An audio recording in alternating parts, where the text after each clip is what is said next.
Imagine, if you will, sitting down to your morning coffee, turning on your home computer to read the day's news.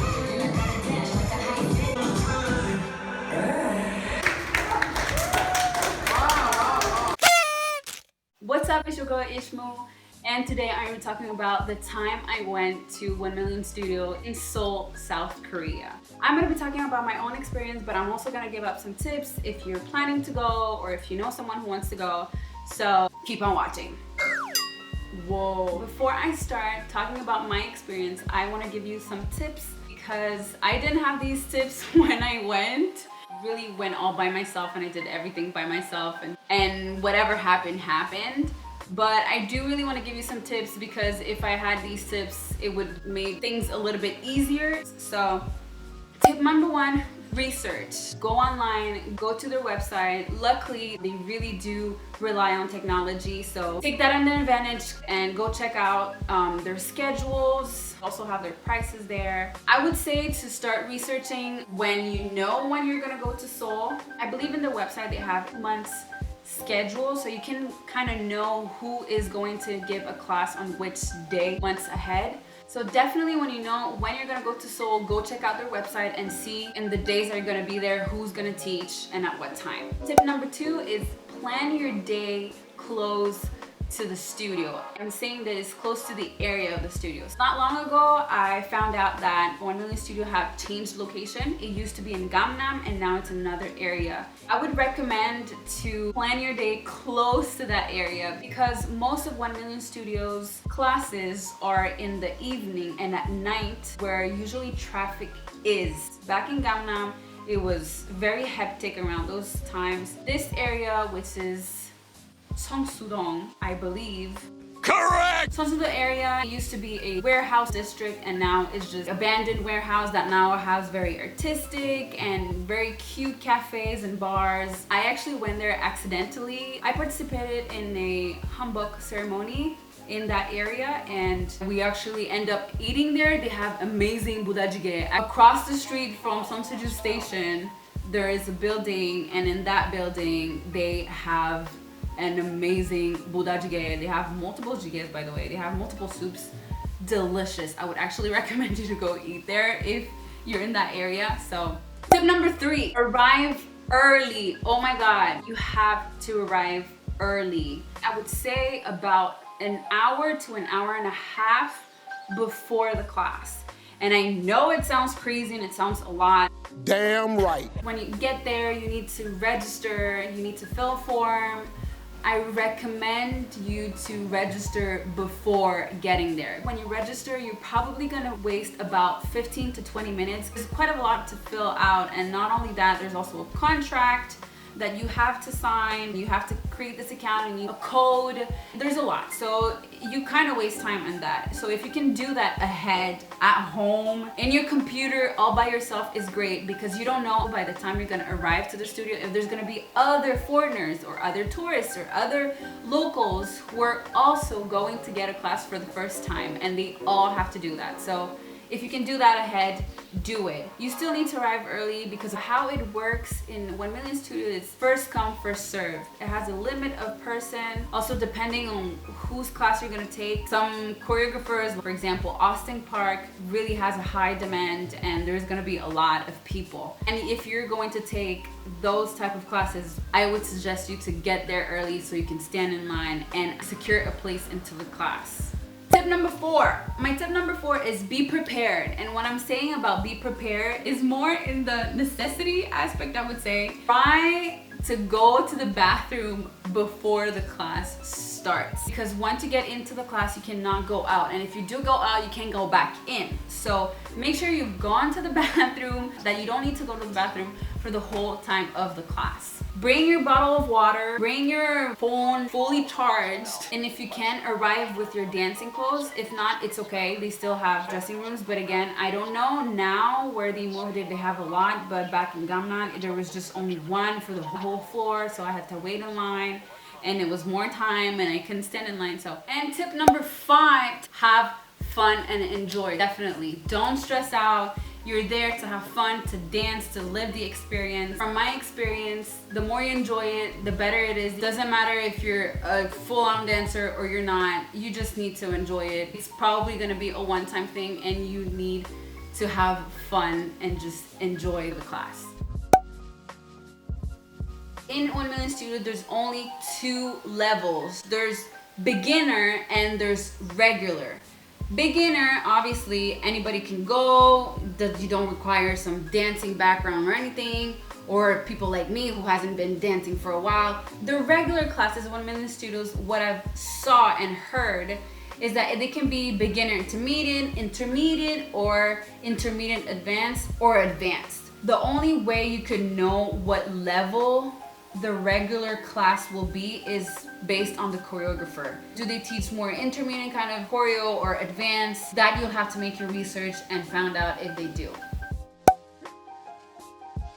So back in Gangnam, you can actually store your stuff in little cubicles, but it was open to everybody. So you could only bring in class your bottle of water, your towel, your phone, and your personal stuff like your wallet. So you can bring a little pouch or you can put everything that in and bring it into the class. Go online, go to their website, have their prices there. I believe you can actually pay a class ahead online. If you can do that before. Okay, now I'm gonna talk about my experience at 1 Million Studios. So the first time I went to Seoul was in April 2017. I went for 3 days because I was in an Asian trip and I went to multiple cities throughout Asia. And Seoul was one of the cities that I really liked and I really wanted to go back a second time because the time we spent there wasn't enough to explore the food, to explore the city and the culture. So after I came back from Seoul, I started to be a little bit more interested about the Korean culture, and for some reason 1 Million Studios videos would pop up more on my social media. So knowing that I would wanted to go a second time in Seoul, I promised myself that if I would go back, I had to take a class at 1 Million Studios. My dream class in 1 Million Studios would be with Mina Young. She is the choreographer I've been following a little bit more. I feel like we have the same vibe, which by the way was super necessary for me because I stopped dancing when I moved to Dominican Republic, which was in August 2013. And from that time all the way to October 2018, I took about 4 classes total. So my dancing was not that good. I lost my flexibility. And so in August 2018, that's when I knew I would go back to Seoul in October 2018. So that's when I started researching where it was, what area, what time they open, what time they close, what are the prices of the classes, and all of that. Back in the days, I didn't find a video that would explain the whole experience or how it works in 1 Million Studios, so I kind of had to do everything by myself. A week before I left, that's where I actually saw the schedule of the week I was going to spend in Seoul. But unfortunately, I already had planned out everything, and I kind of left the last day open for whatever we wanted to do. So whoever gave the beginner class that day, that was the one I was about to take, because I was not about to take an advanced class or intermediate advanced class because I wanted to be able to dance, not to mess up the dance. So that day, which I believe it was a Thursday or a Wednesday, what day was it? Isabel was the choreographer for the beginner class. I remember it was a rainy day and we decided to spend the evening in the Gangnam area because at that time 1 Million Studio was in Gangnam. We actually went to a pet cafe, which was so cute and adorable. We're chilling at the pet cafe and it was about an hour and 15 minutes before class, and that's when I decided to go to the studio. And I believe her class was at 7 p.m. So what I didn't keep in mind is that Gangnam, it's not only a big area, but it's a very busy area. There were a lot of traffic, a lot of people in the streets, and the subway was completely full. From where I was to the studio, it was only 1 subway station away. I thought about walking, but the problem is that it was raining. Shoes I was wearing that whole day was the shoes that I was about to go and dance. So I decided to go to the subway, and when I got to the subway, there was this huge line. So I'm here standing on a very long line, which was the shortest line out of all the lines. And by this time, it's about an hour before class.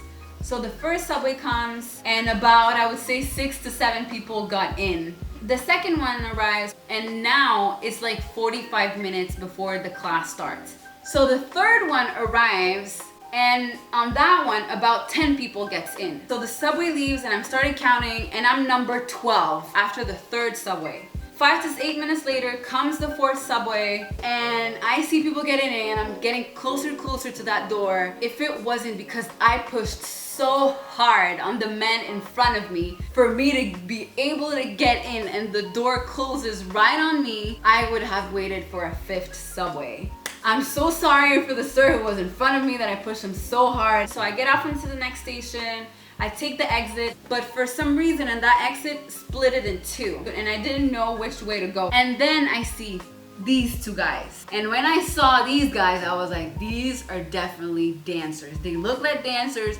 These guys are going to 1 Million Studios. So I trust my gut, and I was like, I'm gonna follow them. It's 25 minutes before class, and I started following them until I got to 1 Million Studios. And by the way, that walk, it was about a 10-minute walk uphill. So I got to 1 Million Studios, and I get to the reception, and I tell them that I want to take Isabel's class.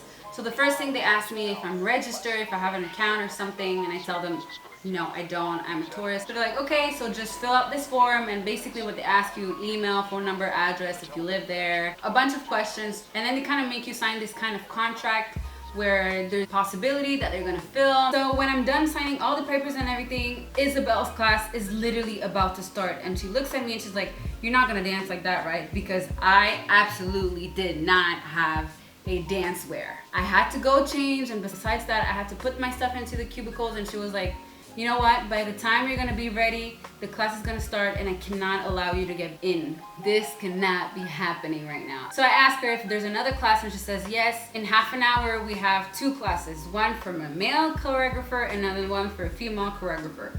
That she told both of their names, and I was like, I don't know who they are, I have no idea. So I asked her what style. She couldn't tell me, and I was like, you know what, I'm just gonna go with the female.